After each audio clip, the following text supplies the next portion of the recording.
ख़वातीनो हज़रात, डूबते हुए सूरज का मंज़र हमारे सामने है। उसे ठीक से देख लेने और उसकी आखिरी रोशनी और चमक और रमक समेट लेने के लिए मैं आपके बीच आया हूँ।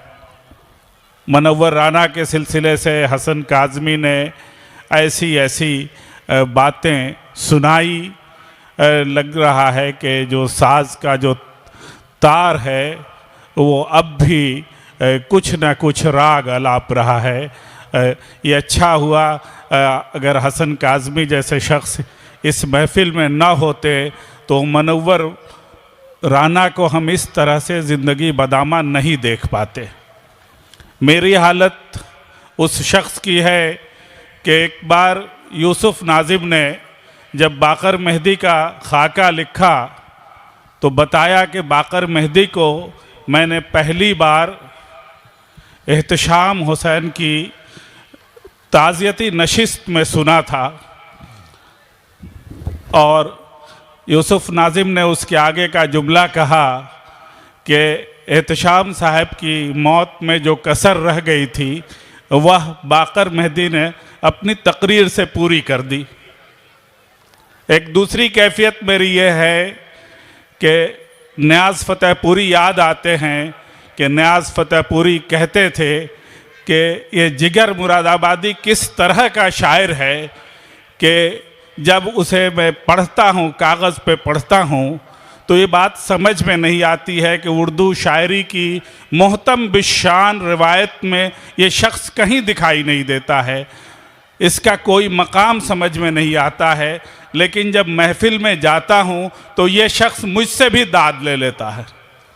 ये नियाज़ फ़तेहपुरी का एतज़ार था और वो बार बार ये बात कहते थे। मनव्वर राना को याद करते हुए ये दोनों बातें मुझे खूब याद आती हैं। मनव्वर राना की जब वफ़ात हुई आधी रात में ये वाक़या हुआ।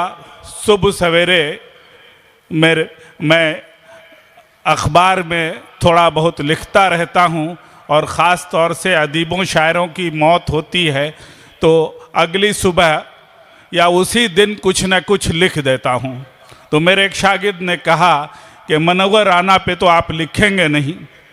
तो हमने कहा कि ऐसे कोई तो लड़ाई नहीं है कि न लिखें, लेकिन मनव्वर राना का अदबी कद मुझे वैसा नहीं लगता है कि लिखा जाना चाहिए।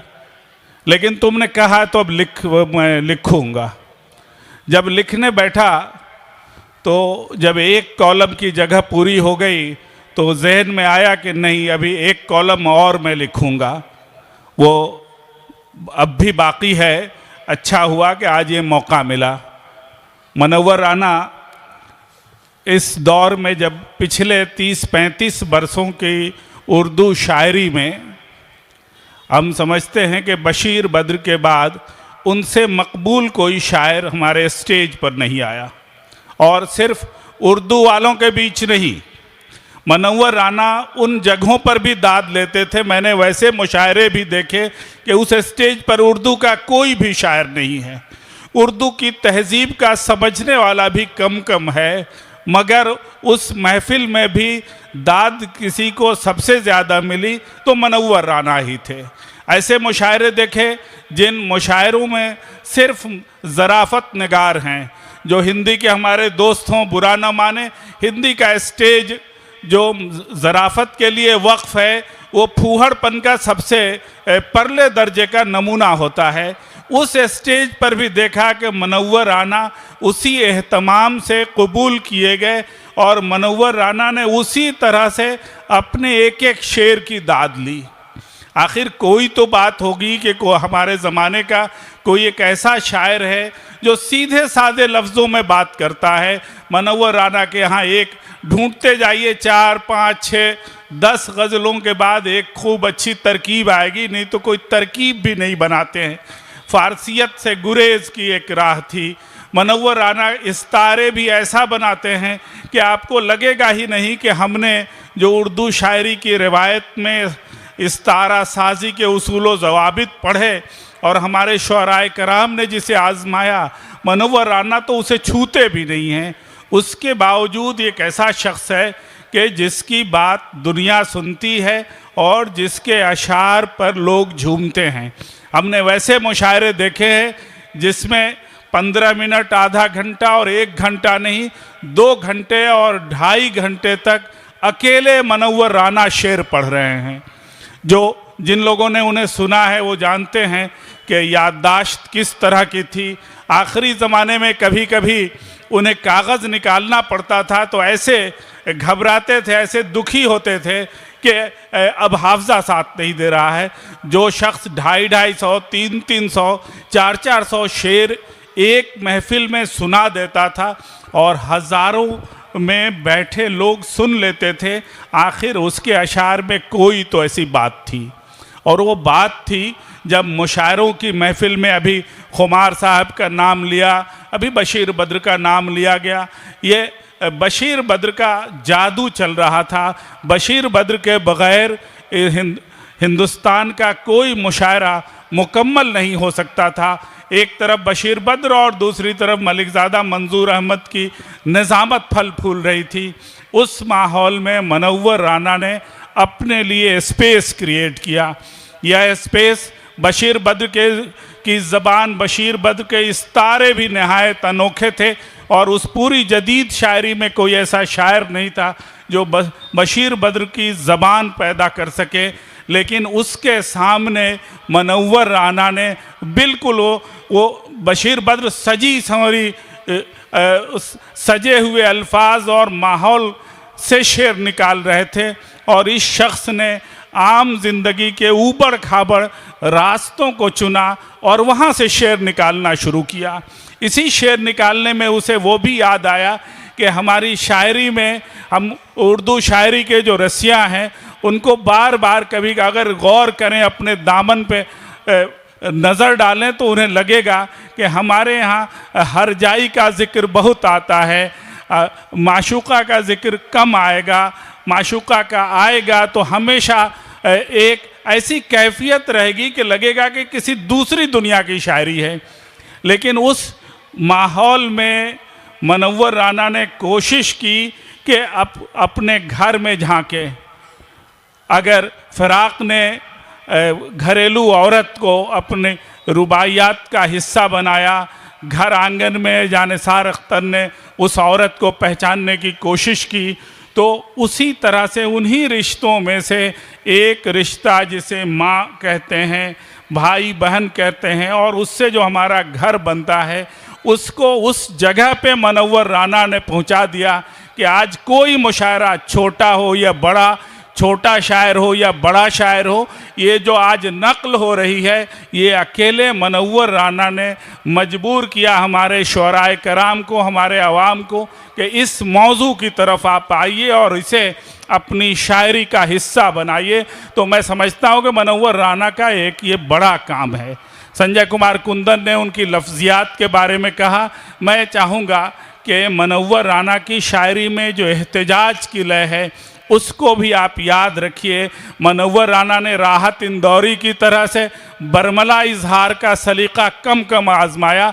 मनव्वर राना ने कुछ ऐसी ज़बान इस्तेमाल की कि अगर गौर करें तो वो एहतजाज है, वरना मालूम होगा कि वो एक गुलफशानी गुफ्तार है।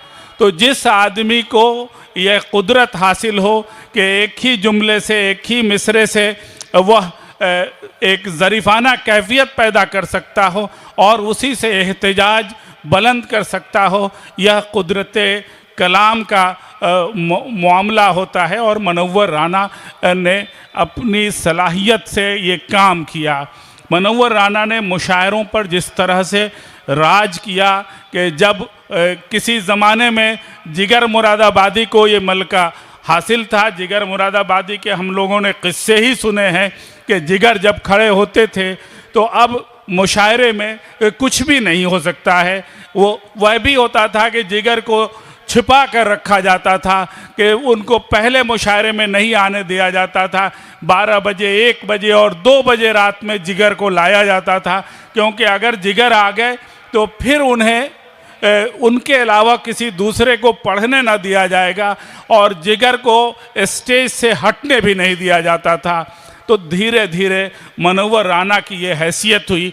बशीर बद्र 500 शेर और 300 शेर नहीं सुना सकते थे।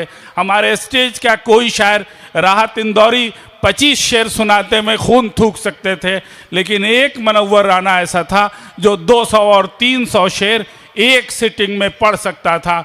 उनके पढ़ने का अंदाज ऐसा था। हसन काज़मी सिर्फ न्यूज़ के आदमी नहीं, ये ड्रामे के भी आदमी हैं। उनको ख़ास तौर से ये याद होगा कि मुनव्वर राना ने शेर पढ़ने का जो वक़ार पैदा किया। शायरी अगर पेशकश का नाम है, मुशायरा अगर पेशकश का नाम है, और जो हम लफ्ज़ इस्तेमाल करते हैं, जो हिंदी शायरी के शहदाई हैं उनको मालूम है कि वहाँ तो इस्तिलाह ही राइज है कि शब्द ब्रह्म होता है, शब्द में खुदाई पोशीदा होती है। तो मुनव्वर राना लफ्ज़ों को इस्तेमाल करते हुए शेर में कोई एक लफ्ज़ पेश करते हुए जिस अंदाज से उस लफ्ज़ की अदायगी करते थे, उर्दू मुशायरों की तारीख़ में कोई दूसरा ऐसा शायर नहीं है कि लगे कि वो लफ्ज़ आँख के सामने वो शेर जिस्म बन जाए और कैफियत बन जाए। और यही ताकत थी कि मुनव्वर राना ने हमारे मुशायरों के स्टेज से वो सिर्फ दाद नहीं लिया, बल्कि दाद लेने के साथ साथ मुशायरा लूटा और उर्दू शायरी में एक ऐसी जगह और मुशायरे के शायर की हैसियत से एक ऐसा मकाम बनाया कि हम मुद्दतों वाकई उनको याद करते रहेंगे और उन्हें रोते रहेंगे। अब कोई दूसरा मुनव्वर राना शायद ही आए। अहमद बद्र ने अपनी गुफ्तगू शुरू की थी, वहीं मैं अपनी बात अंजाम तक पहुंचाता हूं कि मुनव्वर राना ने जो नस्र नगारी की, कभी कभी हमें ये फ़र्क करने में दुश्वारी होती है कि वो शायर अच्छे हैं या नस्र नगार अच्छे हैं। नस्र के इतने नमूने हैं उनके, अगर वो बिखरे हुए हैं अभी, अगर वो सब शाये हो जाएं तो हमारे अहद के वो बेहतरीन नस्र नगार हैं। वो जब गुफ्तगू करते थे और जिस तरह से तख्लीकी जुमले पेश करते थे, वह उनकी तहरीर में भी मौजूद है। मुनव्वर राना ने उसे ठीक से उसकी तरबियत नहीं की, पाला पोसा ठीक से नहीं, उसे आगे नहीं बढ़ाया, वरना हमारे अहद के वो उसी कदर बड़े नस्र नगार होते जैसे वो शायर तस्लीम किए गए। आज मेरी ये खुशबख्ती है कि ररिया में आकर मैं मुनव्वर राना के खराज अक़ीदत पेश कर रहा हूँ।